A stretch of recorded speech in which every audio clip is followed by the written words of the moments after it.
Major support for Carolina Business Review provided by Grant Thornton. Operating in more than 100 countries, our tax, audit, and advisory professionals specialize in helping companies unlock their growth potential. Colonial Life, providing benefits to employees to help them protect their family, their finances, and their futures. High Point University, the premier life skills university, focused on preparing students for the world as it is going to be.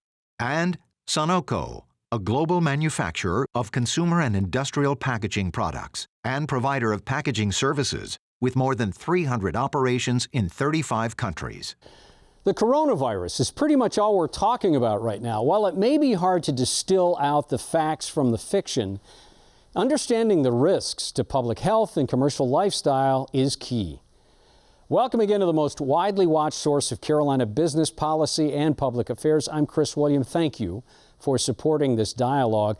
Things have truly become interesting. It is important to remember both North and South Carolina are net exporters of goods and services, and China and the Pacific Rim are one of our largest trading partners. That fact, no doubt, will have an impact on our commercial activity and possibly to a smaller degree our lifestyle. But how will it manifest? Will it be worse? Maybe not as bad. That and many more issues going on now in our region we will talk about. And later on, he is the Chief Law Enforcement Officer for the state of North Carolina. Tar Heel State Attorney General Josh Stein joins us again.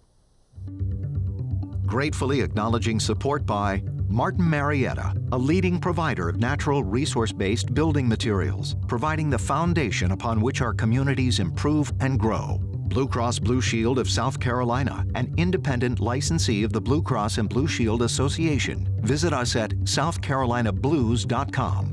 The Duke Endowment, a private foundation enriching communities in the Carolinas through higher education, healthcare, rural churches, and children's services. BARINGS, a leading global asset management firm dedicated to meeting the evolving investment and capital needs of its clients. Learn more at barings.com. On this edition of Carolina Business Review, Sepi Saidi of Sepi Engineering and Construction, Dr. Joseph C. von Nessen of the Moore School of Business, University of South Carolina, and special guest, Josh Stein, North Carolina Attorney General.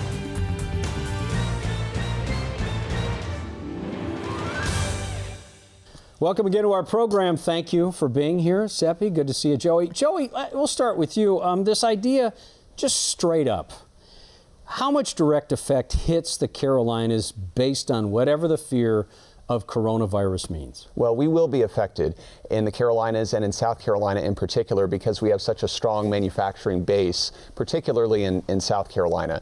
We're not seeing that show up just yet because it takes about 30 days plus or minus for cargo to ship from China to the port of Charleston. But once we begin seeing those empty cargo containers come into Charleston, or at least partially filled, then that's going to have ripple effects for manufacturers in the state. Most of that can be a disruptive effect as opposed to a net loss because we're going to see a pent-up demand be generated over time. So we may make up for that down the road once the virus is mitigated, but we will see short-term disruptions to be sure. Is this, and this is my term, whistling past the graveyard, so to speak, because South Carolina Commerce has done a wonderful job developing heavy industry, automotive and aerospace, places you probably don't want to be given whatever the impact of this virus is. So is there some outsized, gosh, we don't know how this is going to end up effect going on? Well, we don't know exactly how it's going to end up simply because we don't know how long these impacts are going to take to be mitigated. We have to think about it from a health perspective, from a business perspective. How do they transition and deal with these ongoing health concerns? And then what about consumer confidence? That's really the big picture here as well from a demand side, is how will it affect the U.S. consumer in terms of overall spending? There's a lot of fear and uncertainty right now. We have to keep things in perspective. I don't think American business, the prognosis for American business over the next 5 to 10 years has changed in the last month. But as consumers are trying to wait and see how this is dealt with appropriately, is that going to affect consumer confidence and change consumer spending, which is about 70% of the economy. Sepi, you know a little bit about supply chain, about construction, about development, about transportation. Do you see this as a not a mortal wound, but a serious issue for raw materials supply chain? I do see this as a serious issue, but I also personally believe that it's going to be a short-term problem. I think impact is going to be for sure. We're going to see the impact. China is the second largest economy in the world. They have had a 6-week impact already, which has impacted their GDP significantly. So we are going to see it. We do a lot of car manufacturing from Germany. In South Carolina, in North Carolina, we have different relationships with Europe, which they're being impacted. So the impact is going to be for sure, but I believe that it's going to be a short-term impact, and we're going to get through it sooner than we think. So how much of the impact do you write off or say because of fear and not fact? Probably a great deal of it. I think it's just when you talk about shutting down airlines and you think about people not leaving their homes, or in Italy, it's the whole Milan was completely shut down. I think those messages make consumers feel very anxious, but the fact is that what we see is that it's not any more significant than a flu virus. And we know about flu virus. We feel comfortable. We know a lot of people who got flu and got better. And we don't know anybody who got, personally, in our close encounters, don't know people who got coronavirus and get better. So it's just that psychology of the unknown and the fear of how is this going to be. So I think the consumer confidence will be impacted. But again, I really think it's going to be short term. I don't think it's going to be years. I think we're talking about months. Let me pull on that consumer confidence thread and come back to you, Joey. You talked about consumer confidence. Does fear, as we know it now, unmitigated fear, does it completely undermine consumer confidence as you traditionally measure it? Well, it definitely has an effect. Right now, if we look at consumer confidence, in terms of what's been happening over the last month, it has gone up and down. A lot of that has to do with the stock market volatility that we have seen. But consumer confidence is still higher than it was last fall when it took a significant dive, because back then we were all concerned about a recession in 2020. But I think it's important for consumers and for the public and for viewers to keep in perspective that this economy is very strong right now. Job and income gains have been steady. Overall consumer confidence in the last decade still at its highest level, the best job market in a generation, low inflation rates. So we are in a very good position from an economic standpoint at the national level and in the Carolinas. And so even if we do see a disruptive effect during the first half of this year that may turn out to be as much as half of a percentage point on GDP, we can weather that without necessarily going into a recession. So I agree that we will have some short-term effects, but will it linger?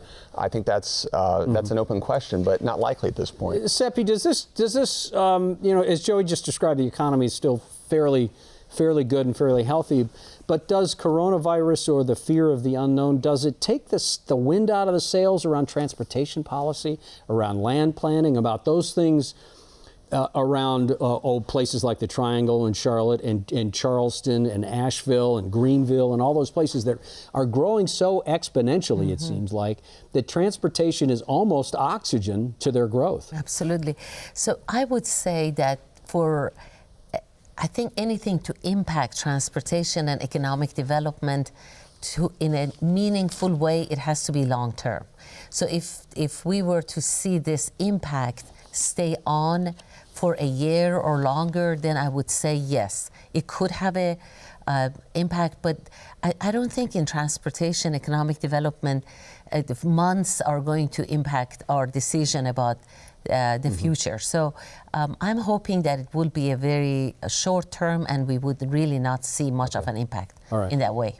All right, let's bring our guest on. We got a lot to shoehorn into a half-an-hour dialogue.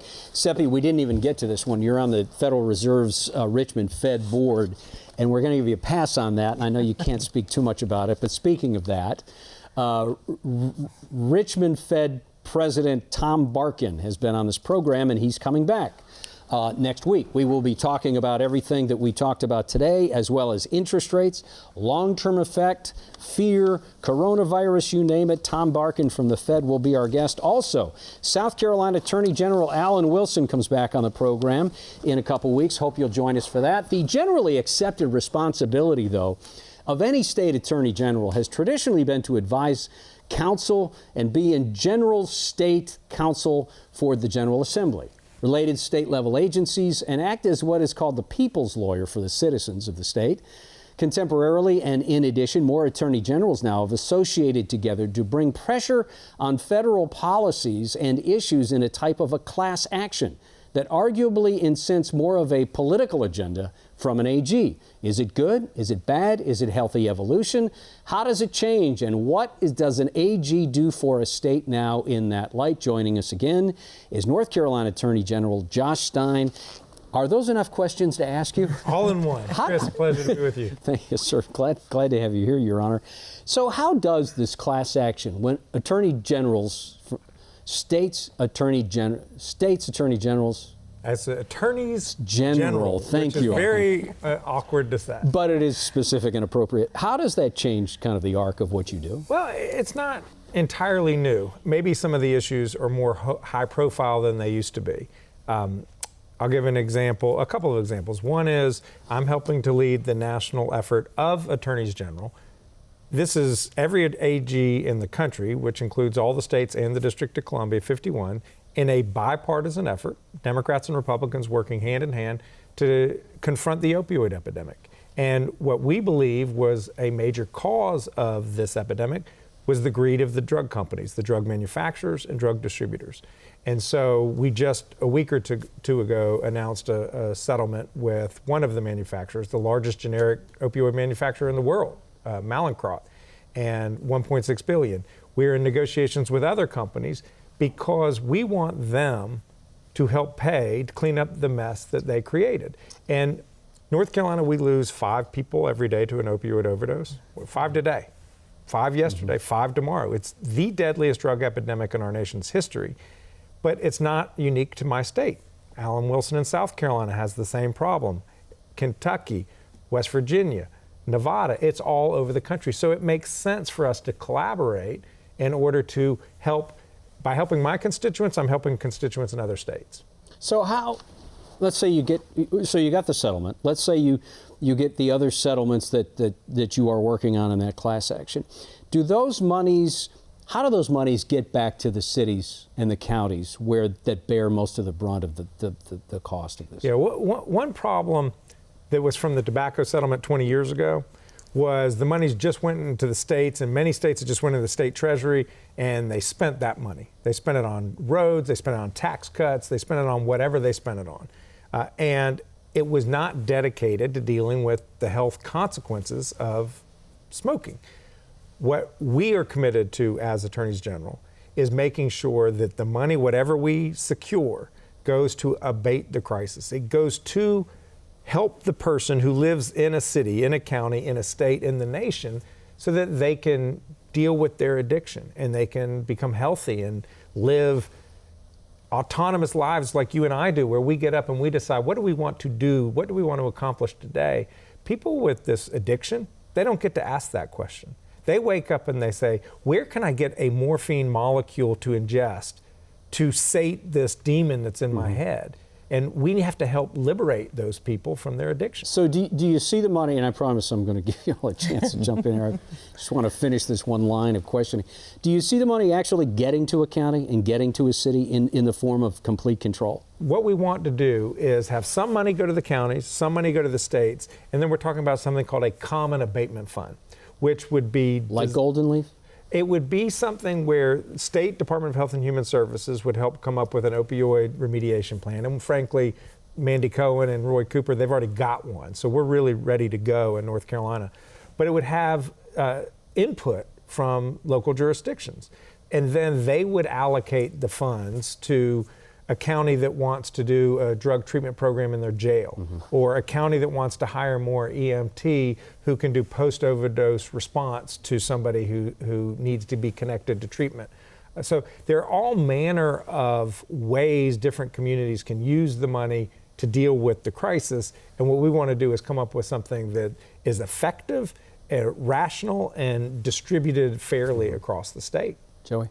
Is there a role for employers in helping to address this concern as well at the state or local level? Because employers, of course, are concerned about finding the workers that they need for a variety of industries. Is there something that they can be doing or should be doing to participate in the effort to help this crisis? Absolutely. In fact, I was in Charlotte a couple months ago with Alan Wilson, the Attorney General of South Carolina, talking to the Charlotte area chamber on that question. And yes, employers need to do two things. One, they need to make sure that their insurance policies that they offer their employees help their employees who are sick with addiction, which is a chronic illness, to get treated and well. And a lot of that requires pressuring insurance companies to actually adequately cover the treatment that is required to get somebody healthy. And then the other thing employers have to do is really scrutinize their hiring policies to make sure that whatever rules they have in there make sense. In a soft environment, job market, you might have screens that keep people out based on some prior criminal episode that may have been addiction driven. Well, do you really need to do that? If somebody has dealt with their underlying addiction and whatever it was that led them to engage in some criminal behavior in the past, if they have dealt with that, perhaps the employer should have a more open mind or more willingness to tolerate giving somebody a second chance. And that's true of not only people with addiction, but people leaving incarceration. But you wouldn't seal that record either, right? About a past incarceration. It's not sealed, but one thing we encourage folks to do is rather than having it on the application, do you have a criminal record, and then just using that to put them in the no pile, engage the person and then ask them before you hire them, but give them an opportunity to at least make their way into the process so that you're now evaluating them as a human being and not a piece of paper. Yeah, I'm sorry, go ahead. Yeah. And I really want to agree with you. As an employer, we used to have a very strict policy around criminal record. And then I suddenly paused and thought, how do we get these folks back into the society if we always judge them based on this incident that happened for various reasons? So that's really important. And I do want to thank you so much for taking on the issue of opioid crisis. I know several friends who have had young children who were in really, really difficult situations. But my question would be, what are the lessons learned? How can we not, are there particular public policy issues that we can take on or put in place, regulations, that this doesn't happen again? Absolutely. And Sepi, thank you as a business leader for modeling how you can actually review what your policies are, and just because they're a policy in the past doesn't mean they're the right policy. And so compliments to you. Thank you. One part of this settlement that we reached with Mallinckrodt, in addition to the $1.6 billion they will be paying to help abate the crisis, remediate the problem, is they will engage in no marketing of opioids anymore. The way we got into this crisis is that the drug companies were aggressively marketing to the healthcare community, prescribers, saying that these drugs are the most effective way to treat pain and they are not addictive. And it turns out neither of those things are true. And so we have injunctive provisions that the manufacturers must abide by, no marketing. And for the distributors, they miss the boat. They have a legal duty to stop putting drugs into drugstores that have completely out of whack dispensing, where it's clear that there's a problem. And they didn't meet their legal duty. And we're trying to come up with a national clearinghouse where all of that data is in one place, so that they don't ever find themselves dispensing or distributing so many of these drugs to one community ever again. Because we want to make sure, like you said, once we solve this crisis, we don't confront it again in 5 or 10 years. You know, Mr. Attorney General, as you're describing this idea of how you systematically go about the opioid, I can't help think about the vaping issue as well. And you've got two public health nightmares. How do you make sure that you're committing enough resources to it? Do you feel like you have enough resources to do that for both of these fronts? Well, I was the first Attorney General in the country to sue Juul, which is the 800-pound gorilla in the vaping industry. And I sued them because I alleged that they designed their product, they marketed their product, and they sold their product to young people, including minors. And that was their business model, is what I allege. And I refuse to stand by and see another generation of teenagers become addicted to nicotine, because we had achieved, one great thing about the tobacco settlement is we had actually dropped teen smoking from 28% to less than 5%. One of the greatest public health accomplishments in the last century. In the last 3 to 4 years alone, the percentage of kids who are doing the e-cigarette vaping, which is nicotine, has gone from below non-existent, it didn't even exist as a product 5 years ago, to now 28%. Every gain we've achieved has been completely erased. And so now other attorneys general, a number of them have also sued. And what I want is to make sure that they stop marketing to kids, they get rid of the flavors which appeal to kids, and that's what I'm going to push for. Okay. Joey? With North Carolina as a swing state and one of the few swing states, does that make your job easier or harder as you're looking to address some of these issues, regardless of whether we're talking about the opioid epidemic or other economic development policies or working with businesses? Can you talk a little bit about that? I haven't really thought about it in the context of it being, first of all, we live in the real world, so politics injects into everything we do. It injects into your job because you're at a public institution. You with the North Carolina Chamber. Everything we do, politics comes into it. But my job as Attorney General is pretty basic. It's to defend the laws of North Carolina that don't conflict with the U.S. Constitution, and to defend the state, and to represent and fight for the people when companies mistreat them, or to go after fraudsters who are taking advantage of either the state through tax fraud or people through consumer fraud. So I just do my job. And the way I look at it is if I do my job with integrity and diligence and commitment, then that's it. And it's not, it shouldn't be a partisan issue. Sepi? I was, again, all these important issues that you're tackling is extremely important. How about personal data? That's something that it's very much in the news that we use an app. They know where you're going, where you're coming, how do you shop. Do you have any ideas or thoughts around protecting our personal data? I do. North Carolina actually has pretty good data privacy law. We have a law called the Identity Theft Protection Act. And but when we've had all these breaches in recent years, Equifax just a couple of years ago, it affected 3 of the 4 of us. I don't know which ones it was, but it affected the majority of adults in this country with our most sensitive information, our Social Security, our address, our names, maiden names, all this incredibly valuable information that the thieves stole to misuse for their profit and our detriment. So North Carolina has good laws, but I reviewed them and we've come up with a number of ways to improve those laws, and I'm working in bipartisan fashion. There's a state representative who is a Republican who's been championing this, Jason Stein, and we hope to get that law through this summer because we want to have more protections for people. Technology is such a double-edged sword. It makes our lives better in so many ways, but the aggregation of information, it used to be thieves would have to come to our mailboxes and steal our mail or our trash can and steal our old tax forms. Now they just hack into a system and they get a million people's information. But we've gone from this idea that we're trying to protect our data to, and while that's important, I hear what you're saying, sir, but now we go, well, we're going to be compromised, so let's just figure out how we remediate it now. And a lot of money goes to the remediation of it. One thing that we recommend people to do, in fact, I've done because my information, somebody filed taxes in my name and tried to claim my refund, is a security freeze. And this was a requirement we actually put in North Carolina under our identity theft law 15 years ago. And it's free.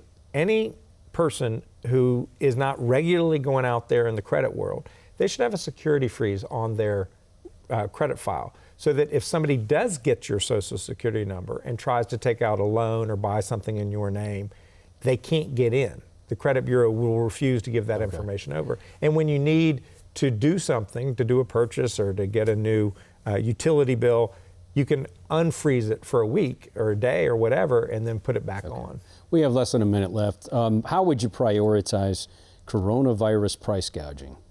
Well, the price gouging piece is actually, it's a term of art. And for price gouging to come into play, there needs to be a state of emergency declared, and that has happened in California, not here in North Carolina as of yet.